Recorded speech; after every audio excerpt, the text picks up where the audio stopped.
Hi.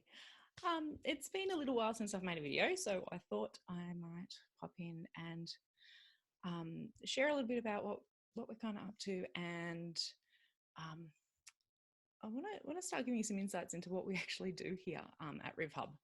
So, for those who don't know me, I am Annette Hunt, and I am the principal psychologist of RivHub, and the craziness that's often on the end of the phone at the moment. So.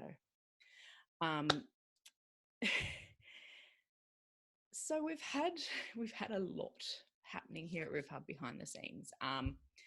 One of the biggest things is, you may have seen on our Facebook page, but I want to share it again because it was pretty exciting, is that we were officially re-registered for NDIS, which is awesome because now we can continue working with all our clients, and we can actually now work with clients for support coordination as well. So not only do we do therapeutic supports, but we're also registered in early childhood and support coordination. It is pretty exciting. We can work with clients no matter how their funding is managed, as well as other normal funding streams that we have. We've about to got, that's terrible English. We are about to have a brand new mental health social worker joining us at the beginning of March. So Margaret's specialty is children and adolescents with really challenging behaviours and who've experienced a lot of trauma. So we already work with a lot of these kids, and it's going to be really exciting to have somebody who that is their particular area of specialty. So it's exciting. So we are taking bookings for Margaret. And she's starting in the first week of March. She'll be here in Wagga on Tuesdays, so that's pretty cool. We've also started our Cootamundra service, so Zamir is heading out there every Wednesday, and he's available to see clients of all ages. So that's pretty exciting. So the topic that I want to talk about today is probably one that we get asked the most, is just what happens at a first appointment with us. So what to expect, because that's the scariest for everybody, because there's so many unknowns. Most people who come and see us have never accessed psychological services before, and so it's all brand new territory. So generally what happens is, so we make the appointment, and you will get an email hopefully with a intake form, so that way we don't have to do any of the paperwork here in session. At your first appointment, we do allow up to 2 hours, just because 1 hour often is enough to tell everything and to cover all the information, go through all the bits and pieces that have been happening. First sessions do vary a little bit depending on why you've come. So whether you've come for just some general counselling therapy, whether you're here for a diagnostic assessment, whether you're a child, an adult, all those different things kind of play in. But always first appointment, we try and talk about confidentiality. That is probably one of the many major things that are absolutely crucial to what we do. So our job is to not tell your secrets to the world. There are a few circumstances that we can't keep things a secret, and that's primarily around safety. But overall, we can only talk to people if you give us permission to. So kids are often worried that we're going to tell all their secrets to their teacher, for example. And that's not the case at all. We try and reassure kids that even if we've got to reach out and talk to the schools, it's not about telling them absolutely everything. It's more about putting strategies in place and maybe checking some details and some information. Teachers, unfortunately, teachers out there, but they don't need to know everything, and we can't tell everything without permission. So that's a very big part of it. The other major part of our first session is just getting to know you, and you getting to know us. We can only do our job effectively if you like us. Basically, you have to trust us for the process to work. So it's an opportunity to kind of, for you to suss us out, and for us to ask probably a few too many annoying questions. Um, but those questions do allow us to put a bit of a picture together as to how we can potentially help you or your child. Um, so for that assessment, we do generally call it initial assessment, regardless of the reason why. It's very similar for most people. We cover questions such as, what developmentally, what was happening. Adults, depending on what you're here for, we may not go into every itty bitty detail, but particularly for kids, we're looking at things for how was pregnancy and birth with them. How were their early milestones, like when did they start walking, talking, that sort of stuff. What were they like just as a baby? Like, were they a settled bub? Were they quite challenging? We talk about, are there any medical conditions? Are there already any diagnoses, any medications? Because all that can play a part when we're looking at mental health and neurodiversity. We're also wanting to know who else is involved. Sometimes we're the first people you might come across. Other times there's already a host of other therapists and medical professionals involved. So we kind of want to get a picture of who's in the team, so that we can try and work effectively with them. The other thing is with medical things is that sometimes medical conditions can look like mental health conditions or neurodiversities. And so it's sometimes it's actually doing a bit of sussing out. Is it this? Is it that? Just trying to work out, is it actually this? Is it actually anxiety or depression, or is there something else? So, and we don't always do these in this order. So when you come to see us, you won't necessarily talk about developmental stuff and then medical stuff and so on and so forth. It's a bit more free-flowing than that.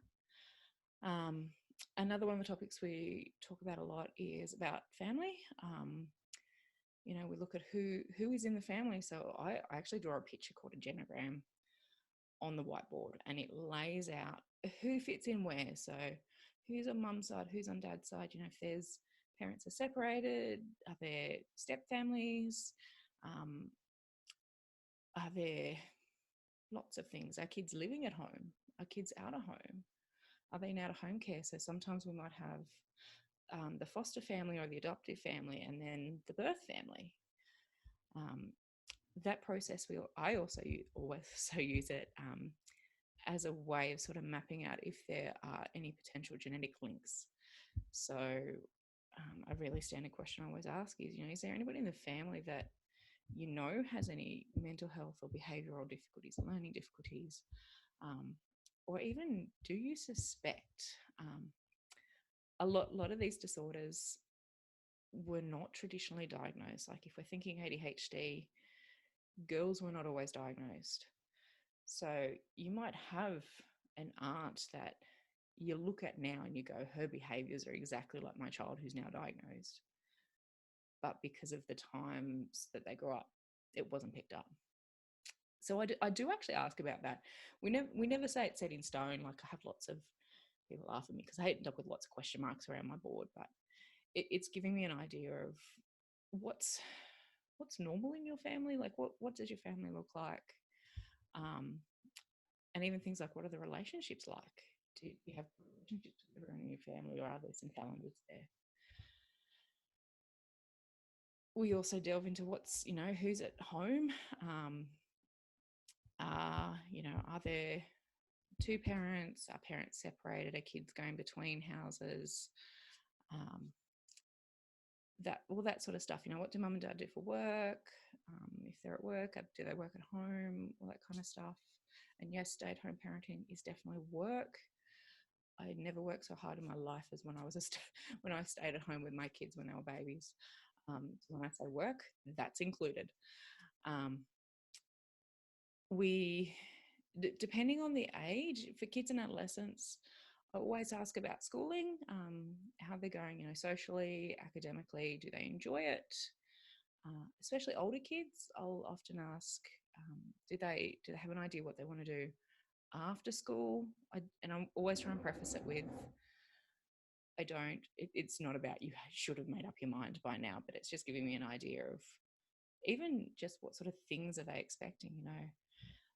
I've had a lot of kids in high school that come along for academic testing because stuff's been missed.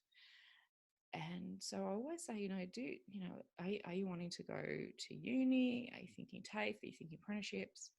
What are you hoping to do when you finish school? And part of that is not about pinpointing, kids should go and do this, but it's often about so I can target recommendations for that. If a child tells me that they want to go do an apprenticeship, I'm not going to set them up and give them the expectations that they need to do advanced English, maths, and everything as if they were going to uni. If they want to do that, that's fine. That's, we always work with the kids that's looking at what's realistic. What are they going to need to know? Are they going to need to be able to write 4,000 word essays? Or are they wanting to go and work as a builder, work with their hands? Like, let's make the stuff practical and fit in with where they want to go. For adults, I don't always ask that question. It's especially if they've been out of school a long time, it might be just a how was school. But unless we're looking at something like an ADHD or an autism assessment for adults, it's not always as relevant. We'll sort of ask, were there major bits, but we don't focus so much. We kind of focus a bit more on what's happened. Have they been working? Have they struggled to get work? That sort of stuff since they've left school. Do they go to uni? All that kind of stuff.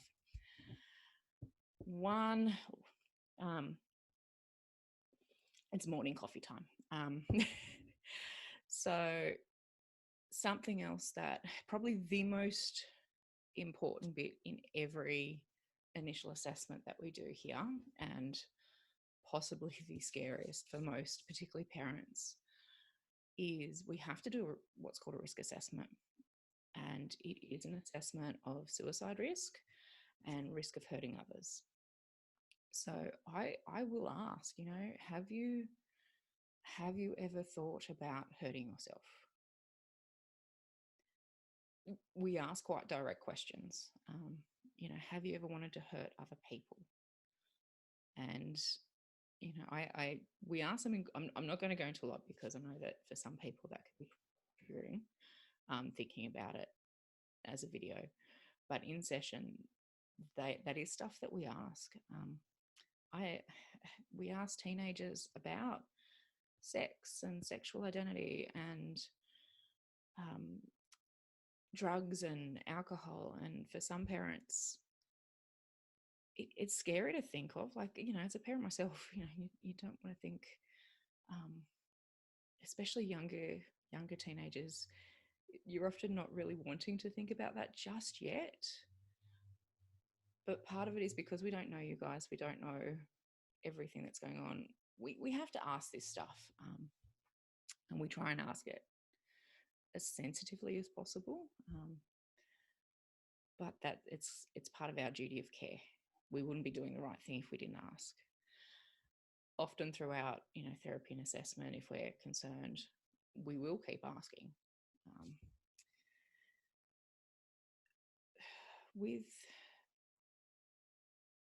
I'm having a mental blank. All the stuff. Big part of what we do is we always ask why you're here.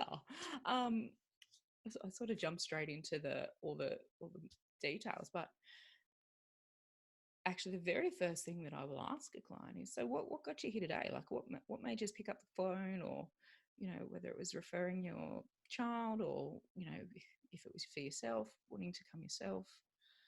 If they're teenagers or older kids, I'll ask them, did you actually want to be here? Like, do you know why you're here? And sometimes, often the kids will say, I've got no idea. What are we doing? But that's asking, something made you come and see us. People don't book in to see a psychologist when everything is going well. Unfortunately, it would be nice to just chat with people who are doing real well. But the reality is, we know that for people to get to the point of making a referral to see us, there's some challenges. There's some things that they're not happy with and they want help with. And that's kind of why we ask all those broader questions, is because we need to know what's going on now, but we're also looking at what else is happening for the client, for the child, the adult. What's the bigger picture in their life? Nobody's in isolation, and nothing happens in isolation. So we're not only are we looking at, how are they presenting here and now, but also what else is happening. So if we've got a child and the parents, they're complaining, because I shouldn't say complaining, telling me, we'll run with that, because their child, they don't sleep and they have meltdowns, and they're just, their behavior is so hard to manage. That's one picture, but we're trying to get the rest of it. And we're trying to find out things like, has this been a problem since they were little, or did it happen when they moved to a new school? Was there some sort of an accident or a trauma that kind of triggered it? Often not. That sometimes we look through, particularly things like ADHD and autism, often, and anxiety too has this, is we'll see this link through the family tree. My family tree is a classic for this, where when I do my family tree, we look and we go, well, not only do my two boys have ADHD, but me and my brother have ADHD. His two girls have ADHD. My dad most likely had it, and we reckon my grandfather had it. But that was well before it was a diagnosable thing. And we kind of look at my boys and go, well, yeah, they were. It was a really good chance.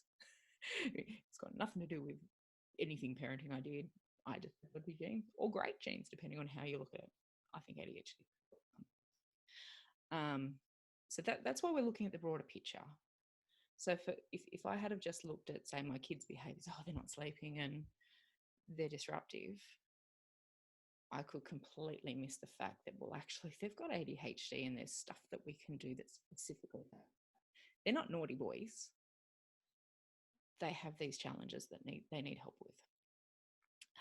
So that's a big part of why the first appointment is so broad. By the end of the appointment, we're getting a bit of a picture. We know that we're not going to know everything, and we don't expect, most people aren't going to come in, especially kids and adolescents. They're not going to come in and tell us everything first appointment, because it's scary. We're weird. We're new people. You hold some stuff back. That's okay. But we're getting a bit of a sense of what's going on. What's the picture? What's happening around the child? So by that stage, we're starting to get a bit of an idea of what sort of our plan moving forward.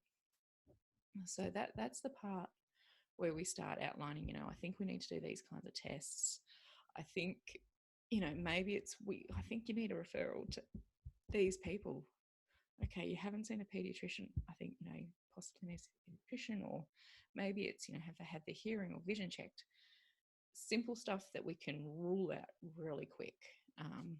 And it might be, here's some questionnaires. We do have some standard questionnaires that we use with most clients. I'm never going to say all, but most. But other clients need some more in-depth stuff. So if we're thinking something like ADHD or autism, we start adding the more specific ones to that.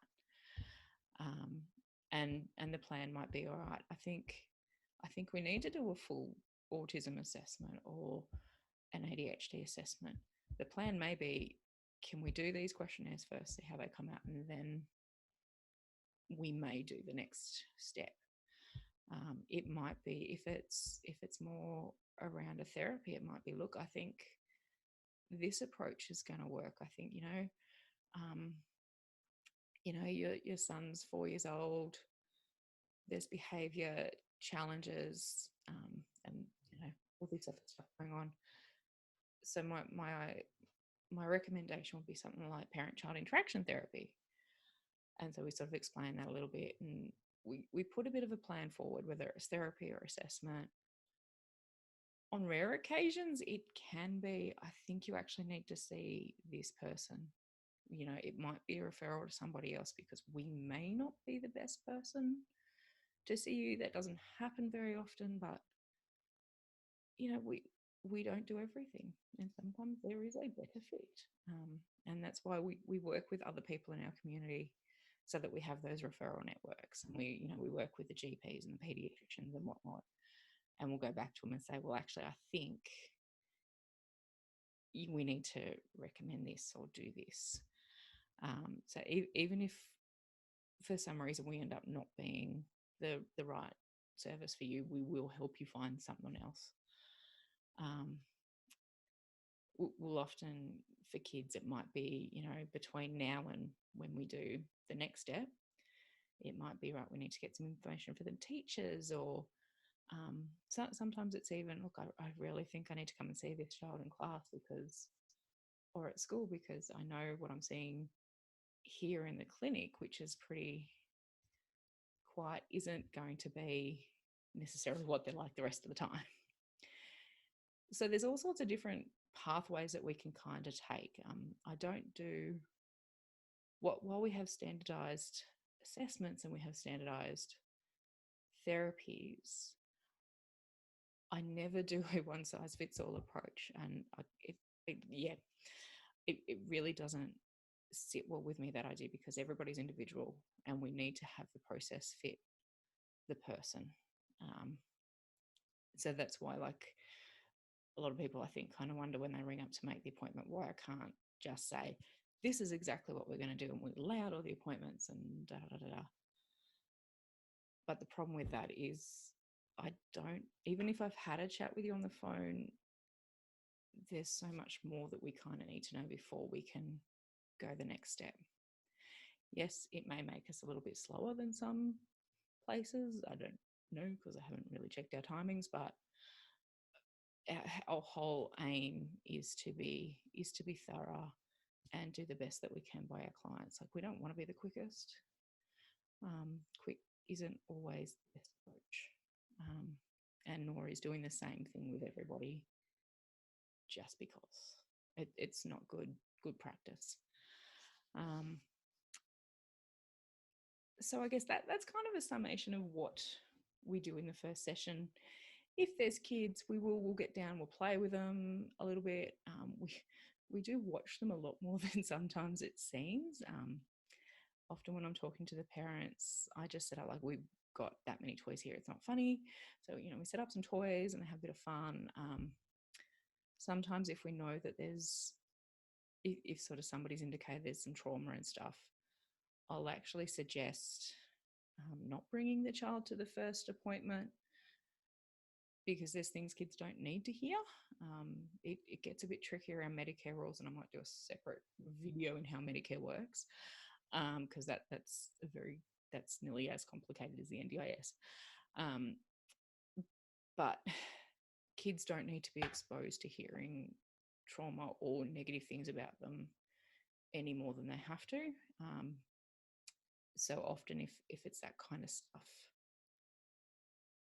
we either first session may not talk about all that stuff, and I'll organise a separate appointment with the parents, or I'll say, look, how about just do it with parents first appointment, then we can get child comes in for the next one, then we do some playing and a bit more casual stuff.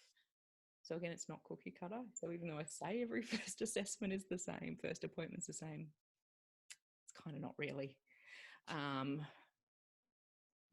But it follows similar format. So yeah. So I guess I want to do some more of these videos. I'm put it to the team and to try and get some of them in front of the camera as well.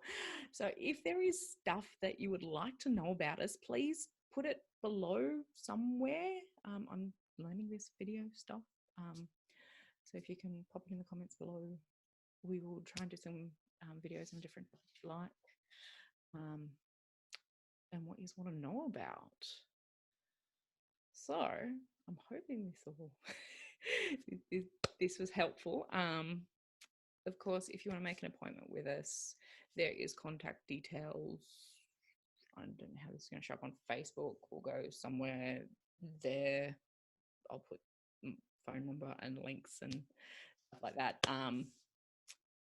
But yeah, have an amazing day. And hopefully I will remember to talk to you all soon. Bye.